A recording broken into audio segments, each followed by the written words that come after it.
You know what's going down. I got that case of beer if you got the cooking crown. 69 missionary, doggy style cowgirl. 69 missionary, doggy style cowgirl. Keep it wicked when I'm spitting my shit. There ain't no What's up, guys? competition Welcome when I back to Behind the Mask with Mr. Fuentes.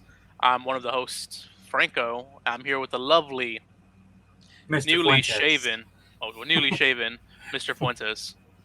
Yes, got the new do. I'm gonna miss the hair, but it'll be okay. Looks good, man. Looks good. Thanks, man. I appreciate that. I wonder how it's gonna look with the mask on now. Right? Well, today I don't have it near me, or else I put it on to show you. you actually have a show coming up, actually, in August? August 20th, Rich's Billiard. It's Robzilla's birthday bash extravaganza concert, and I am fortunate enough to be one of the acts that are playing that day. Actually, along with Razakel, this T-shirt right here, Insane Loke, Michael White. Fucking right. Yeah, fucking right. Escalade and J Buggy, and I don't really remember the other ones. I think Dark Street was also going to be performing, Hosted by XP. and XP. Do I know XP? That's not. I think that's Extreme Street Preacher, isn't it? Or is that a different person? He's XSP, right? I don't know. We'll figure it out. Yeah, I assumed it was the same person. I was just like, oh, he probably dropped the S, but I don't know. Yeah, I don't know. The flyer just dropped, but yeah, August 20th. It's a Saturday, so it should be pretty available for everyone to show up if they would like to. It's a free show, also. So, or at least the last I heard, it was a free show. Yeah, it's a free show. That. And so basically, there's no reason for you not to show. And also, I'm already planning out my set, and I'm definitely going to make this one of probably the most extravagant sets I've ever done. Probably a lot of experimental things going to be going on stage, but I'm pretty excited about, all this and going all out for my brother Robzilla. If you do by chance miss it, I'll probably end up recording most of it, so you can catch it later on. And here's the flyer for y'all who want to see it. But yeah, it's a free event, August 20th, proper ID, Rich's Billiards. Show starts at 9. Anybody else you didn't mention on there? Oh, Insane the Most Wicked. It's hard to see because it like blends with the background so well. Yeah. It's a nice background, though. Yeah, no, it looks nice. Now, my question is this his actual birthday? I'm not sure. It might be. Because I could have sworn it was like the 17th or something, but I mean, I don't know. I don't know Robzilla too well. I mean, I know him, but I don't like. You don't like him? I don't remember his birthday. Oh, I barely remember. I don't think I remember your birthday. Hell yeah! But yeah, that show August 20th. If you want to come out, this is dropping July 17th, so we'll have another couple of more episodes before then to remind y'all. Today we are still on season 1 of Speedballin'. Speedballin'. And today is probably one of the more serious tracks on Speedballin'. If not the most serious track. Yeah, probably the most serious track. And it's one of my favorites. I become a fan of these tracks that you do within your albums. This is Random Thoughts. You've done Random Thoughts 2 or RT2. And you almost did Random Thoughts 3, but turned into a different song. But today, Random Thoughts. Okay, chronological order. When did you write this, and when did you release it? I'm not sure, to be honest. I wrote it. I started writing it. Like, this song took me I think it took me like a year to finish. I had written like the first 2 verses, and then I kind of just didn't know how to finish it. Because this is a instrumental off a Big Crit, The Vent. And that song's a pretty serious song, kind of similar to like the song itself that I do. But in Big Crit's part, there's a part where like the kind of beat kind of drops and stuff. Actually, very similar to the beginning of the track, and Big Crit does a little bit of singing in there, and then goes back to rapping. So I got stuck on the song because I was like, oh, well, I should do my own little version of like singing something there too. So I tried to do stuff, and I suck at singing. Well, at least I've gotten a bit better since then, but at the time, I really sucked at singing hooks and everything. So I kind of got discouraged. I stopped. I didn't even try to keep going with the song, and then eventually, whenever this album was getting finished, I was like, well, what songs can I put on this album? And that was one of the songs that I hadn't finished yet. So I had finished it up probably a few months before the album was released, or at least when I was trying to put together the final track list for the album. And did you release this one as a single, or was it just for the album? I think it was just for the album. I'm pretty sure it was. Did you get any type of feedback on it from friends, family, fans? A lot of my closer friends gave me like feedback on it, mostly. I guess for my people that were listening to the music at the time, I don't think they really cared for it too much. It was kind of weird. Whenever I first like came out with Speedballin', like I had also obviously my friends supporting me with buying music and stuff like that. But it actually turned out that a lot of the people that were buying my music and buying the album were a lot of Gary's fans, a lot of Gary's friends actually. And Gary just had tons of friends because he was just a party animal back in the day. I mean, I kind of was too, but not as much as him. And he had made a lot of friends over the years through various things, probably mostly meeting them at parties. But so a lot of those people, they were into, I don't know, I would say more like hardcore-ish type of rap. So basically anything that was with feeling or soft, I would say, never really seemed to get looked at too much. And if it did, nobody ever told me. Like, it was just one of those songs that were on the album.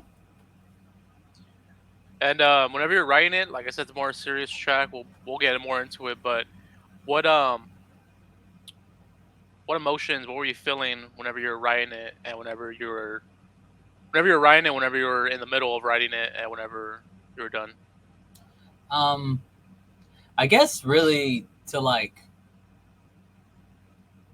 kind of because there's obviously a theme of like obviously sadness, but like loneliness a lot throughout this entire song. So I think I wrote this when I was like 21, 22, maybe I was 20, I don't know, between 20 and 22. And it's really crappy, not crappy, it's just really hard to talk about like whenever I was really dumb back in the day. But there was this girl I was with that I knew in high school that we didn't really become like really good friends until basically the end of high school. And then as soon as high school ended, she ended up joining the military. And so basically we never got to really like have a relationship. But like for those years, for a few years after high school, we still kept in touch. We talked, but we never actually like kindled a relationship that I wished or hoped we had. So I remember when I started like writing this song, that was kind of what was going on in my life, that like, I had graduated school. My best friend had moved to Austin, so I didn't get to hang out with him every day all the time like I used to. And a lot of my friends had ended up moving, or obviously when you get out of high school, you have to go get a job, you have to, or at least work a full-time job and, make ends meet and all that. So everyone started kind of jumping into their lives, and I was kind of just stuck here alone, kind of. Never really able to hang out with the people I wanted to hang out with, or never really able to see the people I wanted to hang out with. So, if you listen to the first half of the song, that's pretty much, my testimony to that it was just like, it was really hard for me. And like I try to say, like, life takes unexpected turns. So when I get the time, I make the most, because, I still got to see my friends, but it was just like, very briefly, and so I tried to take those moments and try to say that there were enough, but in the end, they were just never enough. I always wanted more. I wanted them to be around me a lot more. So that's pretty much like the mind frame I was in, like during the time I was writing this song. And before we get into it, what's been your favorite lyric? And I know you always say you can never pick. I'm gonna force you to pick today. What's your favorite lyric? Not 3 favorite lyrics, your 1 favorite line. Let me stare at this bunch of lyrics in this song. A bunch. There's like no really hook or chorus. It's just all going. It's just a straight rap from beginning to end. Mm-hmm. I guess I guess when you say lyric, you kind of mean bar. Yeah. So it's pretty much actually the first 4 sentences. Good friends are hard to come by, even harder to keep them close. Like takes unexpected turns, so when they get the time, I make the most. And the part that I really like in there is I squeeze the watch of every second, so when they're gone, I'm not regretting. I just thought it was such a cool like visual of whenever I put I squeeze the watch of every second, so when they're gone, I'm not regretting.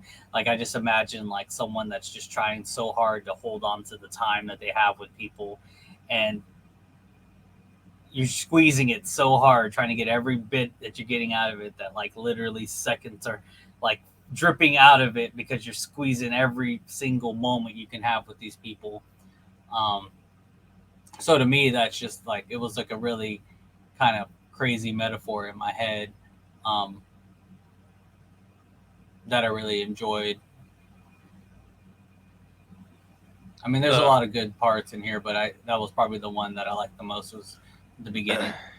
The one I really enjoyed was hypocrites give the best advice. They say what they want to do, but they're not strong enough to change their life. Maybe they walked a mile in the wrong shoes, and the shoes were advice that can only fit you. Yeah. Solid one. But other than that, you want to get into it? You have anything else you want to talk about before? Not really. I mean, I guess we could just break little things down in between as the song goes on. All right, cool. Just a heads up for the listeners and viewers, I do have my 1-year-old here again, so if you hear any noise, it's her watching Cocomelon. All right. So yeah, let's get this. Maybe this is a life lesson. Maybe it was meant to be that in the end I'd be alone and all my best friends would be faces, voices on a phone. Maybe there's such thing as destiny, and mine was to be lonely in my own cold reality. So I did want to point out that like listening to this was like hard, like emotionally, but also listening to this was hard, like hearing how bad like I like slurred words together and didn't like say things properly. Like how much my enunciation has gotten so much better in songs since back then. Like a lot of the words were just like, I wouldn't say they're unintelligible, but I could have said them better. So like really annoys the shit out of me when I hear this and just like blah blah blah blah blah blah blah blah. Like the fuck, mush mouth, bro.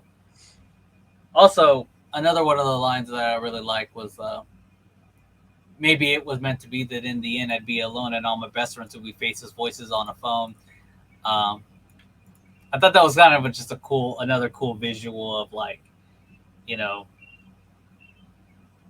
I mean, it's obvious what it means, but just like, I don't know, I never heard it like explained in that way. So it was just like, it was really cool. Like the rhyme scheme and everything just sounds really cool. And just like being the faces, voices on a phone. I don't know. I really enjoyed that. Yeah, there's a lot of good lines in this song. I think that's the reason I enjoy it. It's just more, this, like I said, serious take and all that. Mm-hmm. The faceless voices always hits me. Maybe there's such thing as destiny. Mine would be was to be lonely, my own cold reality.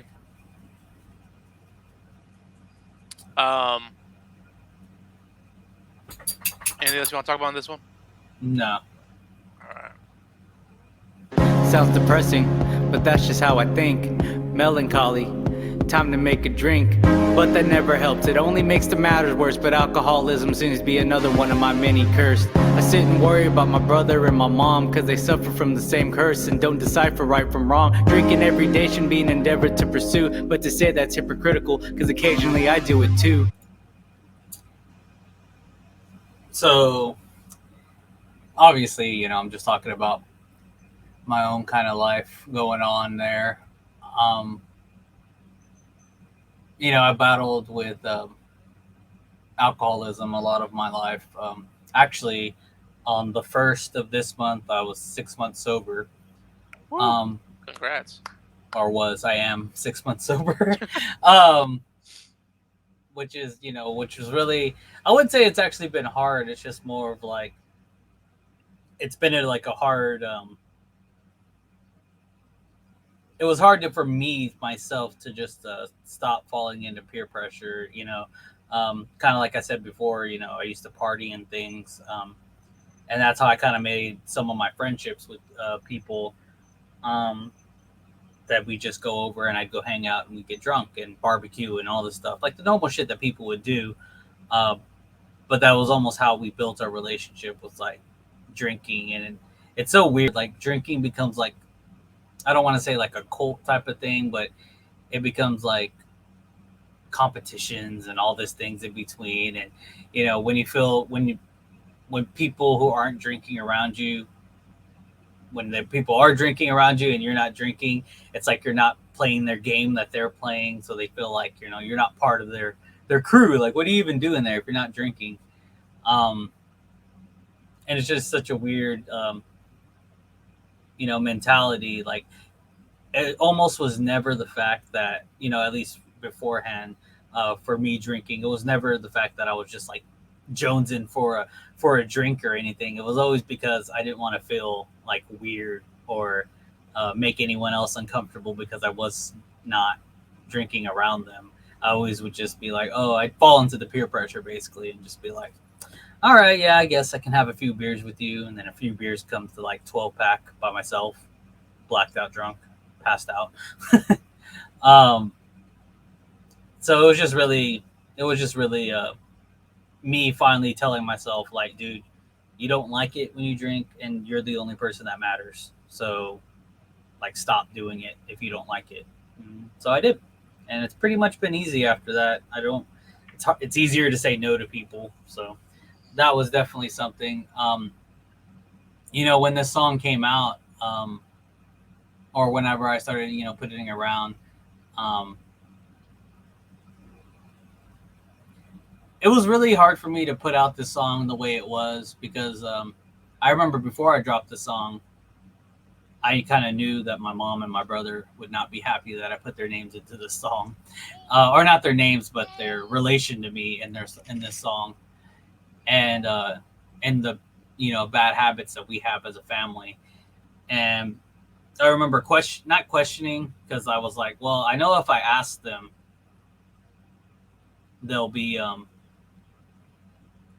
probably defensive about it. So I asked one of my friends, and I was like, you know, should I put these lyrics in my song?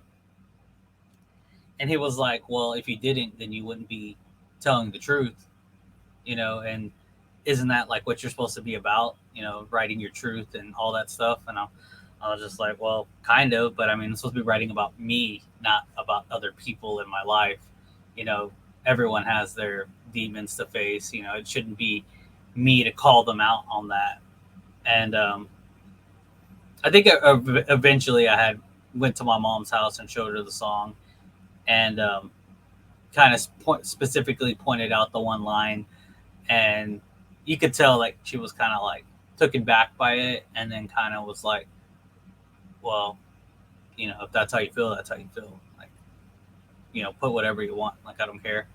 But then I felt bad about it. You know, this is why one of the reasons I don't like this song that much is that my brother, the other one that I kind of mentioned in this song, I didn't even ask him for permission. I was like, F that dude.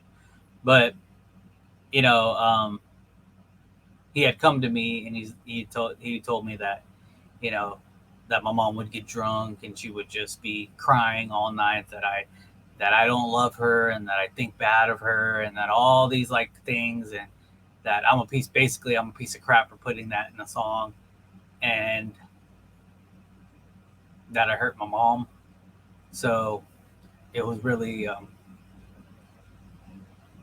I had I don't know, I didn't know what to do at that point because I already had put out the song, or already was about to put out the song, and I don't know, it's out there in the world. I took it pretty much off of all streaming platforms, so people can't just go find it and listen to it. But if you bought an album, you'll be able to listen to the song. So that's one of the reasons you can't just go look for the song on the internet, because it's not there. I took it off. I think there's like one place you can find it on the internet, but have fun finding it.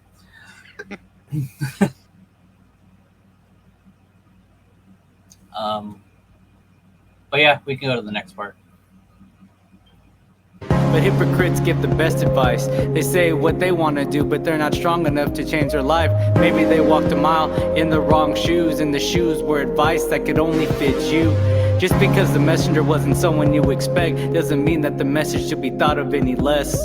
But it's like they say, change is scary, and fear stops us from doing what's necessary. Will you be able to make that change when the time comes? I don't know if I will.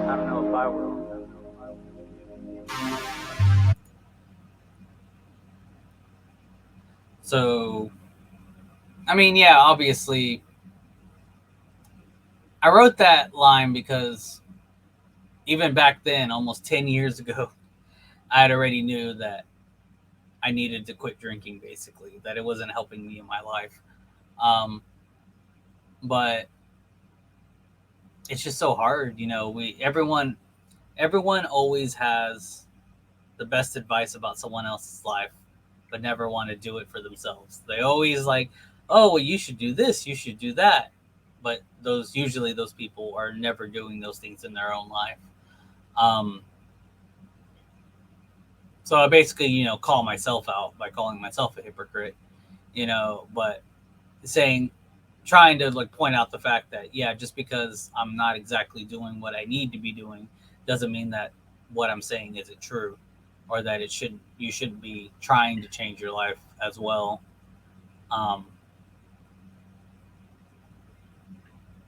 It's just a really cruel cycle in society, to be honest. Like, a lot of people, if you listen to people, they give pretty good advice about things, but we always take them for like the person that the advice is coming out of.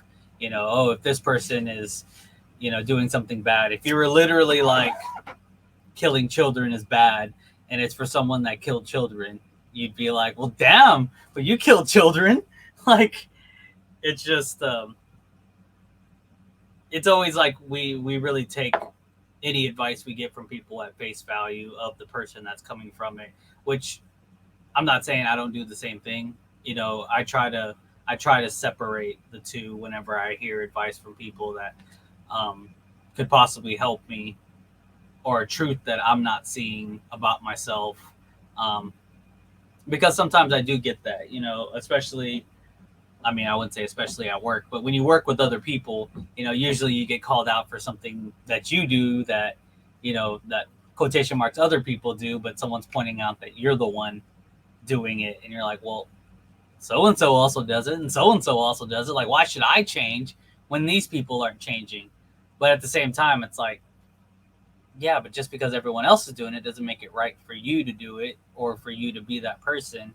And obviously you can go into, well, double standards, blah, blah, blah, blah. But the fact of the reality is that if you're doing something you shouldn't be doing, then you probably shouldn't be doing it.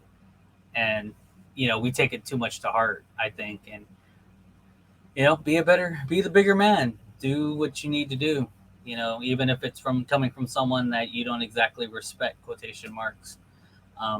If you know it to be true, then start implying it into your life and do better, But like I said, it's easier said than done. Anything you want to say about this before we go? Not really.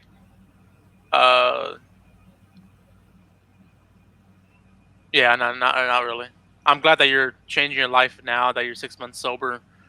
It took you 10 years to do it, but I'm glad you're finally on that road to recovery. Is that the right word?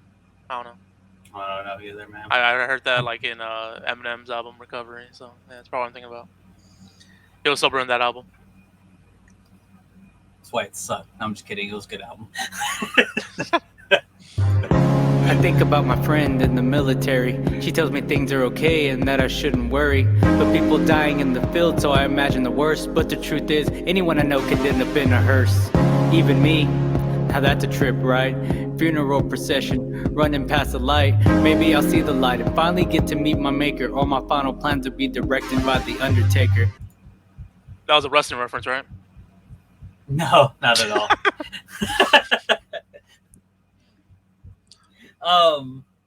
So yeah, again, I talked about, one of the main reasons I started writing this was because there was that girl who was in the military that I was talking to.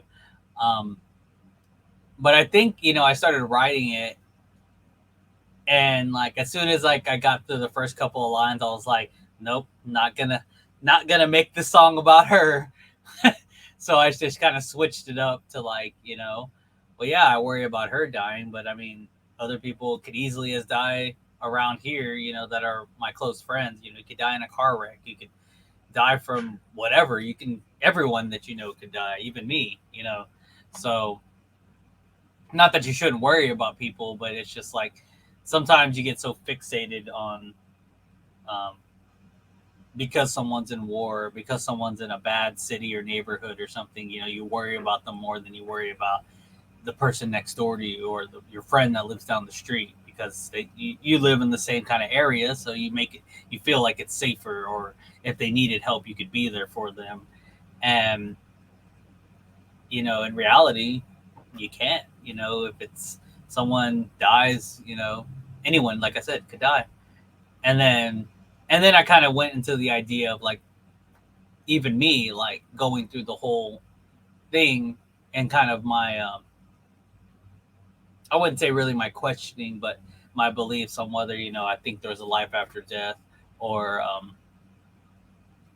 kind of like everyone says, like maybe I'll get to meet my maker, or pretty much the last time people think about me is my final plans to be directed by the Undertaker. Not the actual wrestler, but the guy that puts the thing together. I don't know. Any thoughts or feelings on this?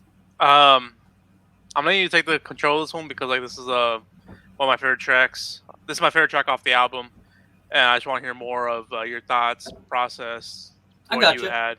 So, but okay. Nothing really. All right, let's keep going. I don't ponder about life after death. I just know I'm living now and I should just do my best. But if so happens when I die, me and Jesus have a date. I hope my good outweighs my bad and I make it past the pearly gates, or everlasting life, whatever the hell happens.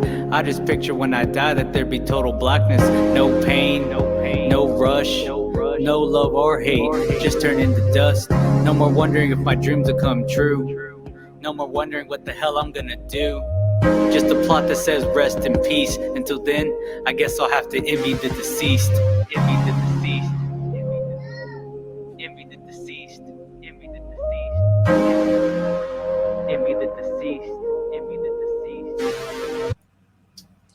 That line is probably the one that hits the hardest. Envy the deceased. Envy the deceased. Yeah, I mean, I think at that time, I guess I didn't want to admit it, but I was a little more suicidal than I thought. I think I talked about this before, that like, I used to have those types of like thoughts and things like that, but I think more as the years have gone by, I'm not going to say that there's like times I'm more jokingly about it, but like it seems weird because I'll joke about it with myself. I'll be like driving, like, I could just pull off the side of the road and just run into that pole right, or that tree right there, and just end it all right now, man. And then just like, no, it's fine. It's fine. But yeah, think- I mean, oh, go I ahead. think like everybody has those thoughts, like, oh, I could just steer off to the side and hit the ditch or whatever. At least I do every now and again. I don't like, oh, I'm gonna do this, but I'm like just thinking in my head like out of nowhere, like, oh yeah, just Yeah, just take that little turn, yeah. and it's just like, um, but yeah, I mean, I guess I kind of get into the whole what my personal idea of what death's like. Like I said, I don't think there's a life after death. I really do just think that um, you die and that's it. You're done.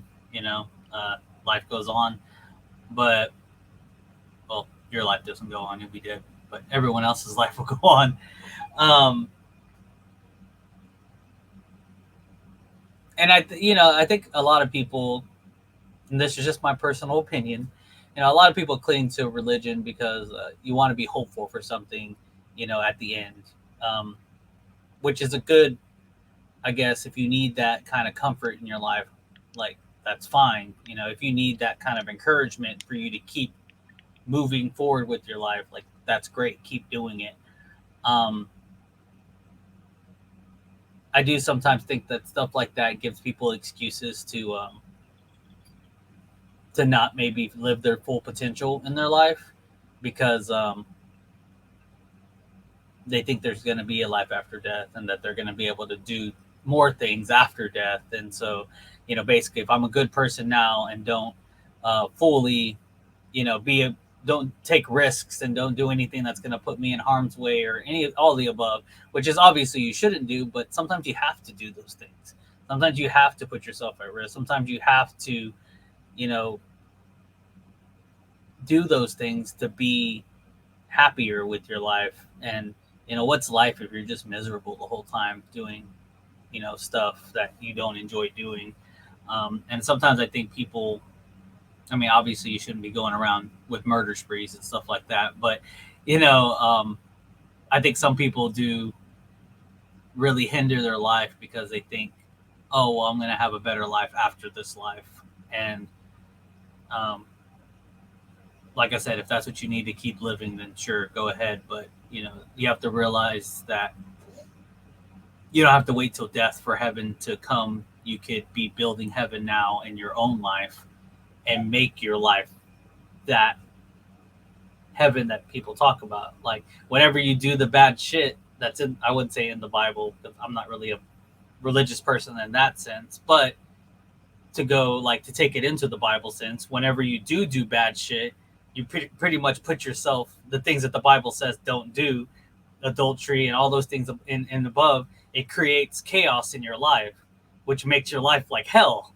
So you put your life through hell when you do those things, and when you try to stray away from those things, you usually live a better life when you do those things, and you can put yourself into heaven now. At least that's how I think it's interpreted.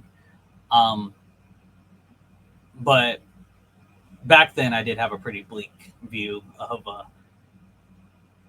life, that you just pretty much died and that was it, and I'm just chugging along to chug along until I die, and there's no real reason, not real reason to live, but that there wasn't going to be anything. So what was the point of me trying to do anything else?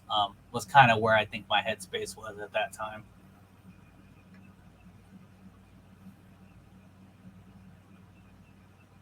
All right, I can move on if you have nothing to say.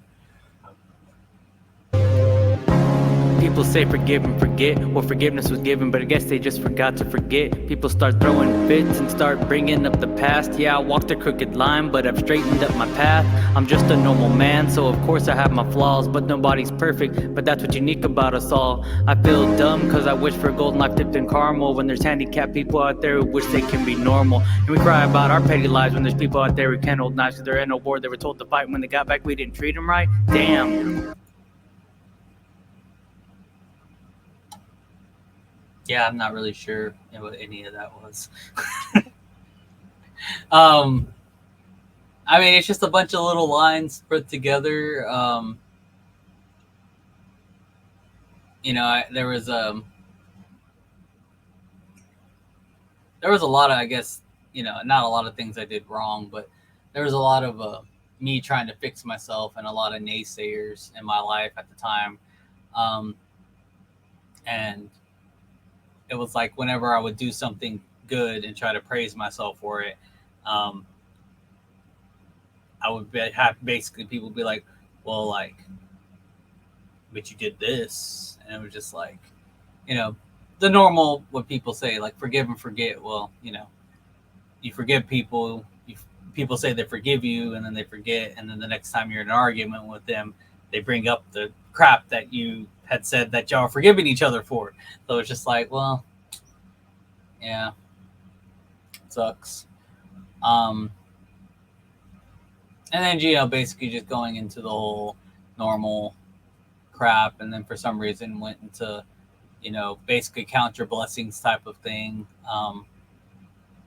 And then I think at the time I remember hearing like that people were treating like the people coming back from like Iraq and stuff like crap, and even the own government were just like not paying them and not doing, what they said they were going to do for them fighting a war that they told them to fight. And it was just like, it was a little bit political, but it was just more, that don't treat the people bad. Like, it really sucks. Like, some people really hate the military, which is, fine. There's a lot of things to hate about the military, but a lot of those people that are in the military, they're just kids who got like tricked when they were young to join the military as soon as they got out of high school. Like, you have people in high school recruiting you to go fight for the country, fight. Well, you say fight for the country, but really that's not even what you're really doing in the military either. You're not fighting for the country. You're policing other countries and doing all kinds of other crap. Like, you're literally doing almost nothing that has to do with protecting your country at this point. But a lot of those kids got tricked, as kids to join the military. Like, well, what do you got better going on with your life? And that's pretty much where they get you. What do you got better going on with your life? What are you going to do? I don't know. Well, if you come here, do you want to go to college? Yeah, I want to go to college. Well, if you join the military, we'll give you some money to go to college. Oh, yeah, I would never afford that if I didn't. So, yeah, I'll be there. I'll join military.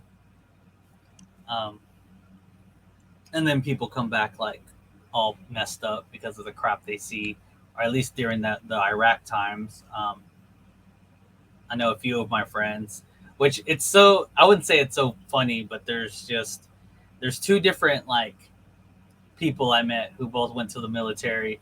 One, he was in the military, and I guess I didn't really get the full story, but basically he had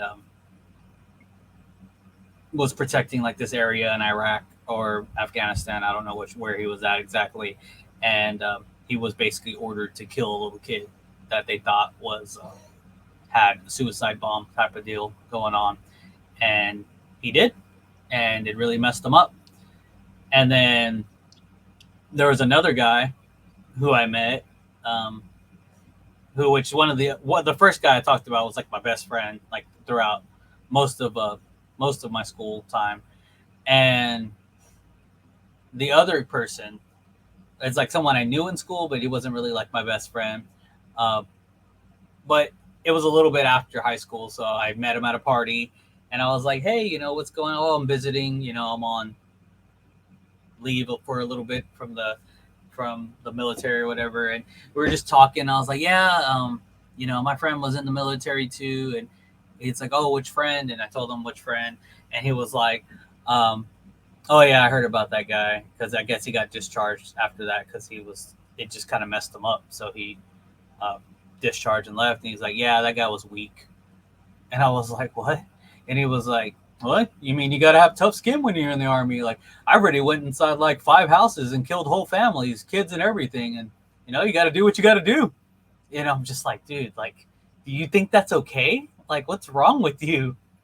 And he's just like, "Well, it's what I get paid to do. I get paid to go in and kill people, for the country." And it's just like, dude, like, you have no idea how like brainwashed you are by all this crap, and how, terrible this is. And that, I don't know, it's just, It's all crazy. Um, Obviously, I don't talk about none of that too much in the song, but that's just another, again, my own personal belief about another kind of sensitive subject in this country. Um, yeah, it's crazy. Yeah, military will do that to you. Huh? Military will do that to you. Make you crazy. All right. Um, all right. Let's continue. Where's my mouse? Oh, there it is. This world's so convoluted, our minds are all polluted by the media, it's stupid. They only tell us half the truth and tell us who to hate. Sandy Hook, 9/11, the true it all could be fake? I don't know, I'm just trying to get my own life straight. No girl, crappy job, things aren't looking too great. And my mama has teary eyes cause her oldest son don't visit. She thinks that I hate her cause of all the bad things that we witnessed. I told her I'd forgive her, now mama please forgive me. I'm working hard to get you a better house one day, you'll see. But what if that's not true? What if I never get the cash? Then I'd feel like a worthless liar, just another piece of trash. But the only battles won were the ones that once were fought. Thank you all for listening, these were just some random thoughts.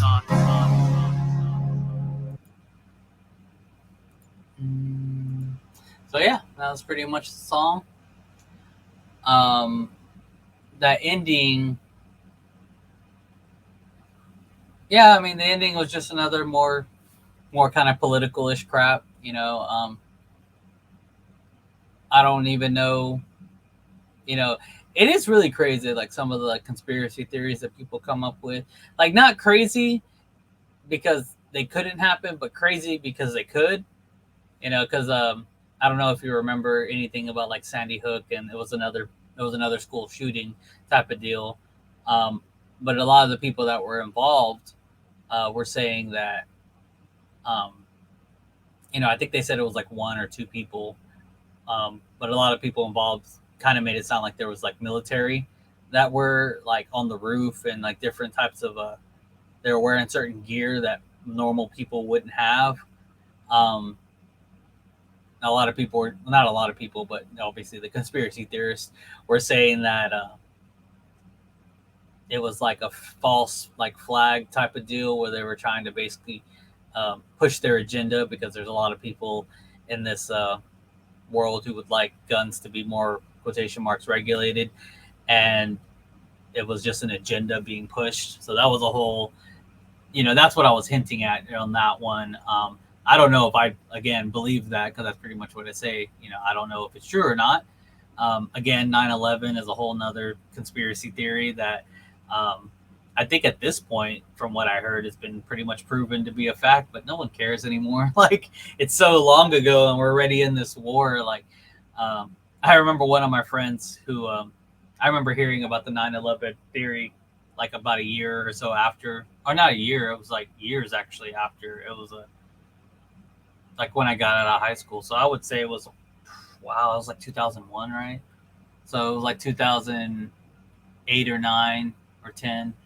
So I was watching all these videos about like, yeah, man, there was like basically like miniature explosions like happening from inside the building, and like all kinds of crap like could have like brought down the structure. And I was like, wow, it's crazy, you know, and all this stuff. So I go to one of my friends who's like a hardcore like Republican conservative person, and I was like, dude, you like hear like 9/11 was probably an inside job? And he's like, yeah, no, I don't believe that crap. Like, what kind of people would kill their own people, you know, in their own country for like this type of thing, you know, just to start war with another country? Like, that's crazy. And then like not even like 5 or 6 years later, he comes to me, he's like, yeah, 9/11 totally inside job, like that was crazy, you know. And like his whole view of everything like switched from like one thing to the other. It was like, yeah, man, I mean, if you don't believe 9/11 is an inside job at this point, like I don't know what you're doing. Like, what, or, you know, you're living under a rock basically. And I was like, I tried to tell you this like years ago. Now you're coming and telling me like I didn't know. But like, obviously, like, to me, it's one of those things too. Like, I try not to get too political or too into like conspiracy theories, because you need to know, you need to back up your what you have to, what you're saying, you know, a lot. And I don't have time to do that much research on shit, man. That's just too much research to do on certain things. And I'm just like, I'm just going to keep my opinion to myself. But personally, yeah, I do think that it was an inside job.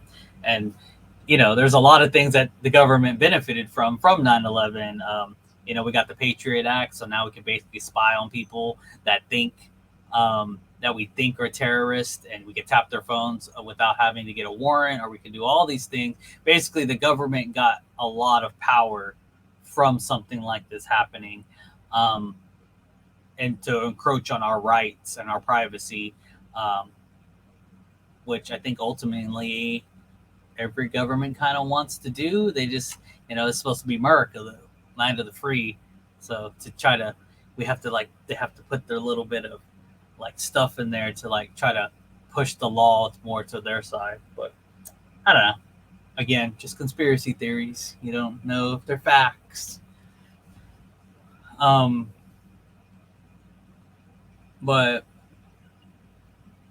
yeah, then just again, talking about, my mom and little things going on, and yeah, that's pretty much it. Just the conclusion of the song. I don't really have much to say about anything else. It was just a lot I needed to write and just get off my chest, basically. You know, my favorite conspiracy theory is Thanksgiving 2 never happened. Well, I mean, obviously it did. There's Thanksgiving 3. Did it though? Did it? Why would you make it the third one without the sequel? That doesn't even make sense. The sequel was a book, that's why no one read it. Mm. But how'd you feel after writing the song and after all your emotions out there? Did you feel better? Worse? Same?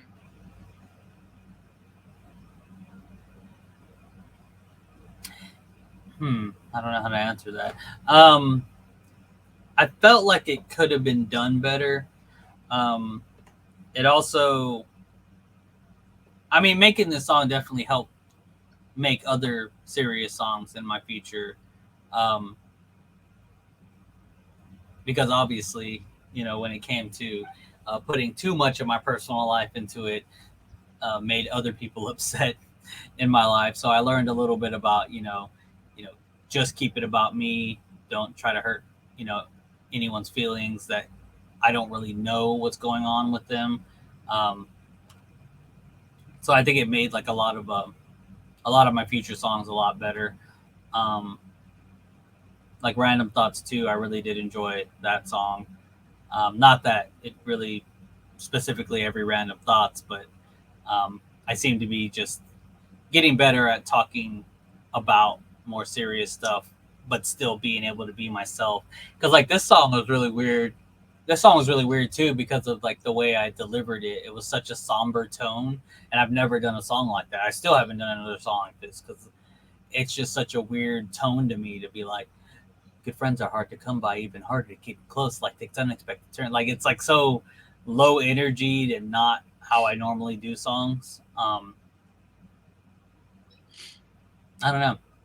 Overall, I was telling you before this all started, I don't really like the song too much. It was just a song that I needed to write, I guess, to get off my chest and just file it away in all my song catalog. I think every song that I wrote back in the day that we've been reviewing and all that were just a really good foundation for everything that I've done after this album.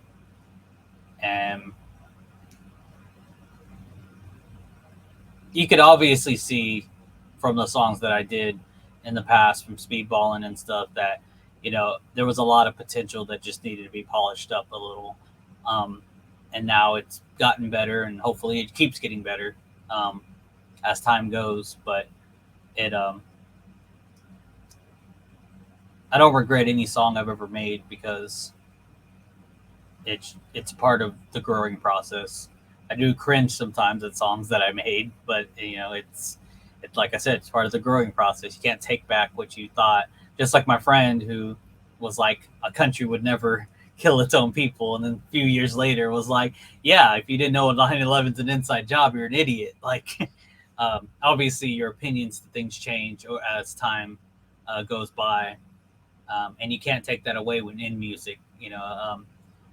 To me, I think that's why some people don't really express their true feelings about certain subjects or certain things, because if if your views do change later, you can't take it back. You already said it. It's there. It's out in the open.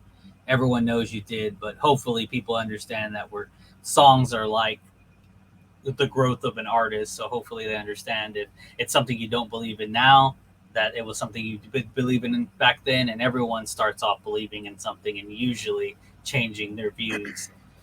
So I think it's always dumb when people try to like say that certain artists believe in certain things and they go back to a song that they made like 10 years ago, and then they obviously have released songs that kind of contradict that song, and they're like, oh look, he's a hypocrite. And it's just like, no, he's just a human who's changed his mind about a certain subject.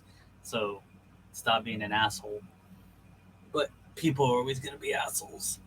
If you take one thing from this episode, stop being an asshole. Stop being an asshole, man. But yeah, I mean, that's pretty much it. This is definitely, like I said, I think one of my most serious songs, and probably one of the songs that I've taken a lot of notes from for my future songs and how I made them.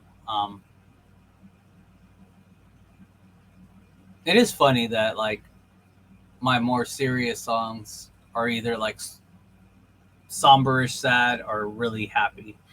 But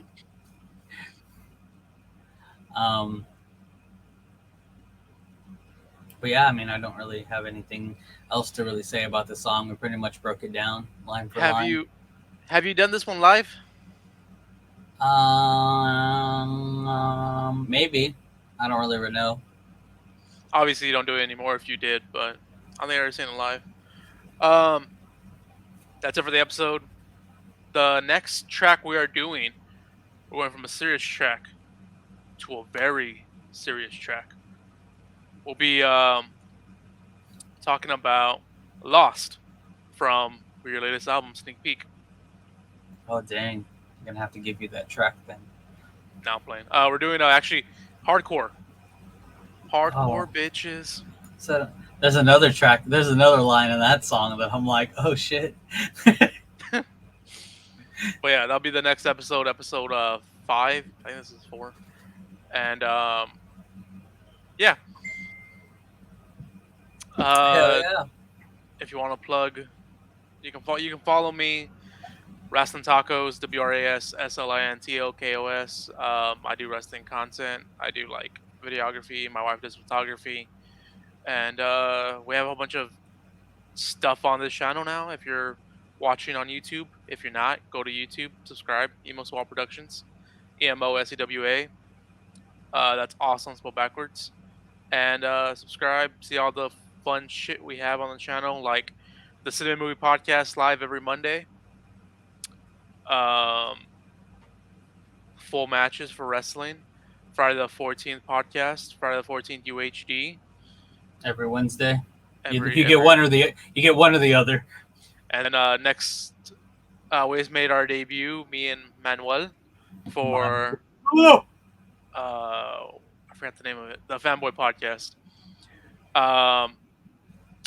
July 10th was Blade. This is on the 17th. So next week on the 24th, you can catch us reviewing X-Men. Oh. And if you want to plug your new podcast, because you have a third podcast as well, my guy. Man, just nothing but podcasts, man. We're gonna do it, man. This is all we're gonna do for our lives at some point in our life. I did want to like share this because it's kind of a win. I think I haven't looked at my my Spotify artist thing, which breaks down my tracks and everything like that. And right now, for some odd reason that I have no idea why, I Ain't Doing Shit Today started kind of getting randomly popular. And at this moment, we're at 11,000. Well, you can't see it. 11,872 streams on Spotify. That's dope. It's really, for some reason, popping off. Not that it's not a good song, and I'm like super like for let's say some reason, but like none of my other songs are in that range of being listened to. But for I have no idea why. I haven't really promoted it or done anything special or extra with that song. But it just seemed to start catching on with a few people, and they started adding it to their playlists, and it's just getting around for some reason. But I enjoy it. Thank you everyone that's supporting me and that listens to it. If you haven't heard I Ain't Doing Shit Today, it's on my Spotify. You can check it out along with my other music. Just search Mr. Fuentes, Mr. Fuentes. And yeah, pretty much anywhere you listen to music, you can check me out. And I have told myself more recently that I'm going to get more better at sharing content. I mean, like Franco just said, I have 3 podcasts, I have my music, and I have so much things that I can be sharing on my personal page. So if you want to follow on my personal pages, so if you want to follow me to know what I'm doing and different content that I'm dropping, just follow me at Mr. Fuentes361 on Facebook, Instagram, Twitter, TikTok, all the above. And yeah, that's it.